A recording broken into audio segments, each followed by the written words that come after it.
TDP నాయకులు కంచర్ల విజయభాస్కర్ గారు ఒకసారి మీరు చెప్పండి. సో మొత్తానికైతే టీడీపీ కూడా తీసుకుంటుంది క్రెడిట్, అలాగే వైసీపీ కూడా తీసుకుంటుంది. సో ఎక్కువ మొత్తంలో ఎవరికి భాగం ఉంది అంటారు? మస్తాన్ రావు గారు మీరు చెప్పండి. ఇప్పుడు ఇది ఆంధ్రప్రదేశ్ ప్రజల దగ్గర క్రెడిట్ ఎవరిదంటే, ఎందుకంటే ఈ రాజకీయ నాయకులు వీళ్ళందరూ కూడా అబద్ధాలు ఆడి ఎవరికాళ్ళు క్రెడిట్ తీసుకోవాలి, మాటలు మార్చి ఇవన్నీ చూసుకుంటే, ఇప్పుడు ఈ భోగాపురం ఎయిర్పోర్ట్ అనేది 2015లో చంద్రబాబు నాయుడు గారు ఆలోచన చేశారు. దానికి సంబంధించి భోగాపురం ఎయిర్పోర్ట్ అథారిటీ అని చెప్పేసి ఒక సంస్థను కూడా అప్పుడే ఎస్టాబ్లిష్ చేశారు. ఆ తర్వాత భోగాపురం చుట్టుపక్కల 4 గ్రామాల్లో కూడా అది అనువైన ప్రాంతం శ్రీకాకుళం, విశాఖపట్నం, అదేవిధంగా భోగాపురం అంటే విజయనగరం ఏరియా, ఈ 3 ప్రాంతాల్లో ఈ భోగాపురం చుట్టుపక్కల 4 గ్రామాల్లో అది అనువైన ప్రాంతం అని గుర్తించారు. మొదట్లో 5,000 ఎకరాలుగా అని అనుకున్నప్పటికీ అది కార్యరూపం దాల్చేసరికి 2,700 ఎకరాలకి కుదించుకున్నారు. సో అది జరిగింది. ఆ తర్వాత కొన్ని రకాలైన పర్మిషన్స్ వచ్చాయి. 2015 ఏవియేషన్ సంస్థ 2015 జూన్లోనే దానికి సంబంధించిన అనుమతులు కూడా ఇచ్చింది.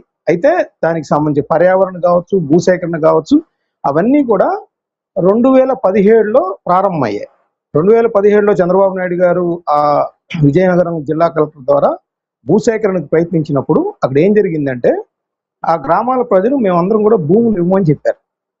భూములు ఇవ్వమని చెప్తే దానికి పెద్ద ఎత్తున నిరసన వ్యక్తం అయితే, దానికి అప్పుడు ప్రతిపక్ష నేతగా ఉన్న జగన్మోహన్ రెడ్డి గారు వెళ్ళి అక్కడ రైతులకి అన్యాయం జరిగితే నేను ఒప్పుకోను, అసలు విశాఖపట్నంలోనే ఆ ఉన్న ఎయిర్పోర్ట్ని ఎక్స్టెన్షన్ చేస్తే సరిపోయిద్ది, ఇక్కడ దాకా రావాల్సిన అవసరం లేదు, ఇది భీమిలీకి ఏమో 5 కిలోమీటర్లు ఉంటుంది, అదేవిధంగా విశాఖపట్నానికి 25 కిలోమీటర్లు ఉంటుంది. సో భోగాపురం ఎయిర్పోర్ట్ అవసరం లేదు, అవసరమైతే మేము అధికారంలోకి వచ్చాక తిరిగి ఇచ్చేస్తాం, ఇక్కడ ఉన్న విశాఖపట్నం ఎయిర్పోర్ట్ ఈగలు తోలుకుంటూ ఉంది, ఇక్కడికి ప్రయాణికులే లేరు అసలు. ఇట్లాంటి కేరళలో 800 ఎకరాల్లో ఉంది, చెన్నైలో 1100 ఎకరాల్లో ఉంది, ముంబైలో ఇన్ని ఎకరాల్లో ఉంది, కాబట్టి ఇంత పెద్ద ఎత్తున అవసరం లేదని చెప్పేసి ఆయన చెప్పిన మాట వాస్తవం. అది బహిరంగ సభల్లో రైతులకి అండగా నిలిచిన మాట కూడా వాస్తవం, దానిలో ఎటువంటి అనుమానం లేదు. అయితే 2019లో దీనికి సంబంధించి టెండర్లు కూడా పిలిచారు. టెండర్లు పిలిచే ముందు దీనికి ఏమన్నారంటే జగన్మోహన్ రెడ్డి గారు, ఇప్పుడున్న ఏదైతే జిఎంఆర్ సంస్థ చంద్రబాబు నాయుడు గారి బినామీ సంస్థ, ఈ సంస్థకి ఇప్పించడం ద్వారా ఆయన ఏదో కమిషన్లు తీసుకుంటున్నాడు, నిజానికి ఎయిర్పోర్ట్ అథారిటీ ఆఫ్ ఇండియా కూడా దీనిలో బిడ్లలో పాల్గొంటున్నా కూడా దానికి అనువుగా కాకుండా జిఎంఆర్ సంస్థకు అనువుగా టెండర్ నిబంధనలు కూడా చంద్రబాబు నాయుడు గారే మార్చారు, జిఎంఆర్ సంస్థ చంద్రబాబు నాయుడు గారి బినామీ సంస్థ అని చెప్పేసి ఎలిగేషన్ చేశారు. ఒకటి. రెండోది, ఈ దీనికి సంబంధించి రైతులకు సంబంధించి అండగా ఉంటామని చెప్పేసి చెప్పారు. ఆయన వచ్చిన తర్వాత కేసుల ద్వారా అడ్డుకుంటాము, రైతుల భూములన్నీ కూడా వచ్చిన తర్వాత అధికారంలోకి వచ్చిన తర్వాత ఇస్తామని కూడా చెప్పిన మాట వాస్తవం. అయితే 2019 ఫిబ్రవరిలో ఆయన చంద్రబాబు నాయుడు గారు శంకుస్థాపన చేసిన తర్వాత 2019లో మేలో ఓడిపోయారు ఆయన. జగన్మోహన్ రెడ్డి గారు అధికారంలోకి వచ్చారు. ఆల్రెడీ శంకుస్థాపన చేసింది కదా, భూసేకరణ, భోగాపురం ఎయిర్పోర్ట్ అథారిటీ అన్ని కూడా ఏర్పాటై ఉన్నాయి అప్పటికే. అయితే జగన్మోహన్ రెడ్డి గారు అక్కడికి మొత్తం చూసిన తర్వాత, కొంతమంది అధికారులు ఎక్స్ప్లెయిన్ చేసిన తర్వాత, ఆయనకి తాను గతంలో ఏదైతే ఇక్కడ భోగాపురం ఎయిర్పోర్ట్ వద్దన్నానో ఇవన్నీ కూడా ఆయన మర్చిపోయారో లేదంటే ఏం చేశారో తెలియదు, కానీ ఏదైతే చంద్రబాబు బినామీ సంస్థ అయిన జిఎంఆర్ సంస్థే అని చెప్పిన ఆయనే మళ్ళీ అదే జిఎంఆర్ సంస్థతో ఎంఓయూ కుదుర్చుకున్నారు. అది జగన్మోహన్ రెడ్డి గారే సమాధానం చెప్పాలి. ఆ పవర్ పాయింట్ ప్రజెంటేషన్ వేసి, గతంలో చంద్రబాబు నాయుడికి బినామీ సంస్థ అయిన జిఎంఆర్ సంస్థ మీరే ఆరోపించారు, మళ్ళీ మీకే ఎందుకు మళ్ళీ మంచిగా అనిపించింది అనేది కూడా తెలియదు, మరి ఆయనే చెప్పాలి దానికి.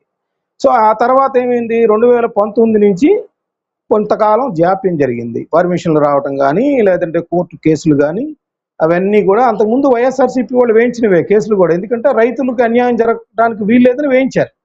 సో మళ్ళీ జగన్మోహన్ రెడ్డి గారు మళ్ళీ భోగాపురం మంచిగా కనిపించింది ఆయనకి, కనిపించేటప్పటికీ ఆ కేసులన్నీ విత్డ్రా చేయటం అవన్నీ చేసేసరికి మళ్ళీ చంద్రబాబు నాయుడు గారు ఏదైతే ఈ భోగాపురం అసలు ప్రపోజల్ కావచ్చు, అసలు అక్కడ ఎయిర్పోర్ట్ అథారిటీ అనేది ఒకటి ఏర్పాటు చేయడం కావచ్చు, ఇవన్నీ చేసినా కూడా మళ్ళీ ఆయన ఎందుకు ఆ శంకుస్థాపన మేము కొనసాగించాలని 23లో మే 3వ తారీఖున మళ్ళీ జగన్మోహన్ రెడ్డి గారు శంకుస్థాపన చేశారు. అంటే 2015లో అంకురార్పణ జరిగిన ఈ యొక్క భోగాపురం ఎయిర్పోర్ట్ కి సంబంధించి 2023లో అంటే ఇంకా కరెక్ట్ గా 11 నెలలు ఎన్నికలు ఉన్నాయనగా జగన్మోహన్ రెడ్డి గారు దానికి శంకుస్థాపన చేశారు.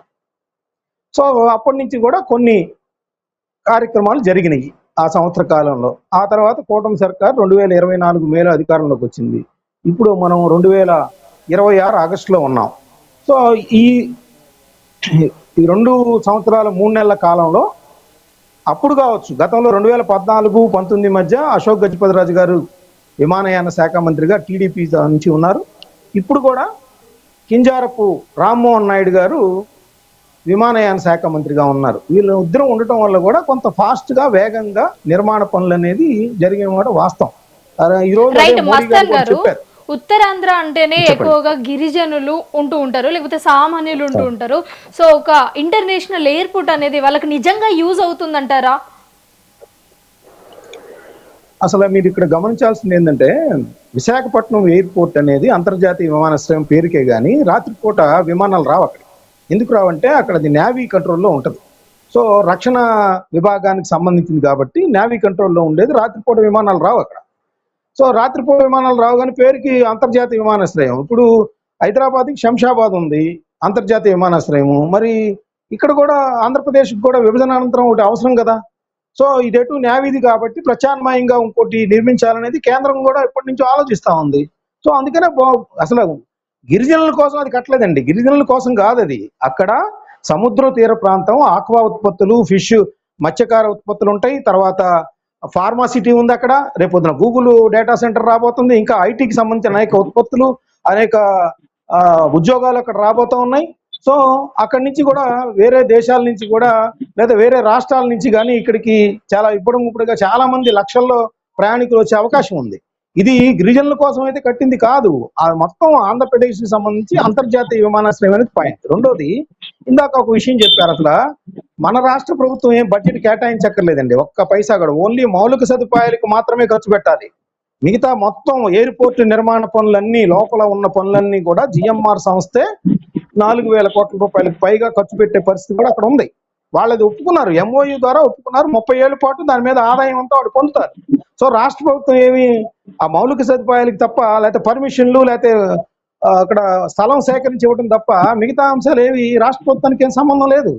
ఆ నిర్మాణ పనులు కావచ్చు, లోపల ఇంకా ఏదైనా నిర్వహణ కావచ్చు, ఈ 30 సంవత్సరాల పాటు జిఎంఆర్ సంస్థ చేసుకుంటది. ఇప్పుడు ఏంటంటే అసలు జగన్మోహన్ రెడ్డి గారు కానీ చంద్రబాబు నాయుడు గారు కానీ చెప్పాల్సింది ఏంటంటే, అసలు 2015 నుంచి 2019 వరకు మీరేం పనులు చేశారు, లేదా 2024 మే మీరు అధికారంలోకి వచ్చిన తర్వాత నుంచి ఈ రోజు వరకు ఏం చేశారు ప్రకటించండి.